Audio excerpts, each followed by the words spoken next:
it is yet another weekend. In fact, the last weekend of the year. So this is probably going to be my last weekend preview of the year 2024, and it's full of tricky fixtures. Last weekend we have seen surprising results in both the English Premier League and across the top 5 European championships. Now this weekend, like you look at the games and they are very tricky. You look at all the teams that are of the same quality or the same form at the same time.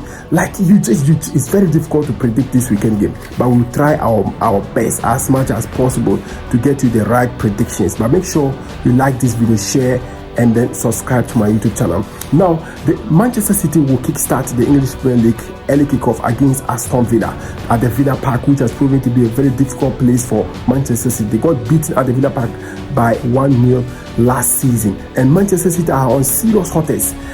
Pep Guardiola, pressure is mounting on Pep Guardiola. 11 games with only 1 win. In tomorrow's game against Aston Villa, this is going to be a must win for Pep Guardiola and Manchester City to reduce the pressure. But can Manchester City turn things around?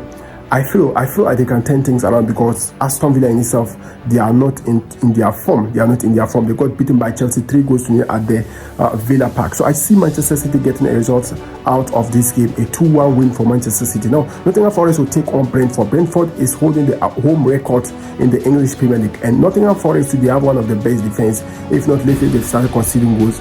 Beginning of the season, they were alongside Liverpool holding the best defensive record in the English Premier League. That's why I said this is going to be a tricky game. Brentford, I see a 2-2 draw for this game. Now let's look at Ipswich versus Newcastle. Newcastle is strong, but away they always get a poor result away from home. Now Ipswich too, they are trying to battle out of the relegation zone, but at home they are deadly. But they keep on scoring goals, but the win is just insignificant for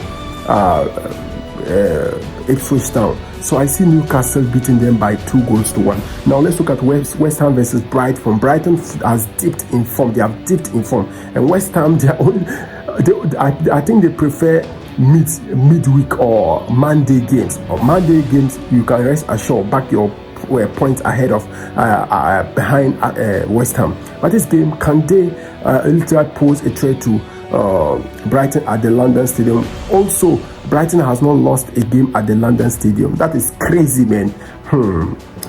I see Brighton winning this game by 2-1. Now let's look at Palace versus Arsenal. Palace versus Arsenal, back-to-back matches between these two London guys. Now Arsenal beat Crystal Palace by 3-2 in the Carabao Cup quarter-final to eliminate them and progress to the semi-final. Now this game, as a Crystal Palace will like to defend themselves and make sure that they get a point away out of this game. Now Arsenal has proven to be getting it difficult when they are playing teams that seek low block. Now against Crystal Palace, it's going to be another difficult test for Arteta and his men. And Arsenal, their weakest link right now, their strength is always their wings and then set pieces. If Crystal Palace is able to get this sorted, I think they will give Arsenal their run for the money. But I see this game a 1-1 draw for this game. Now Barcelona will also take on Atletico Madrid. Atletico Madrid beating Barcelona will move them ahead or put them on top of the table for the Spanish La Liga. Barcelona have dipped in form. They have recently struggled to win games, struggled to score goals, and they are conceding goals. Atletico are on fine form. They also have a standing match alongside Real Madrid. So this game, I see Atletico Madrid beating Barcelona. Woto 3-1. Let me know your own predictions on the comment section. Make sure you like this video, share, and subscribe to my YouTube channel, Sim1 Football Arena.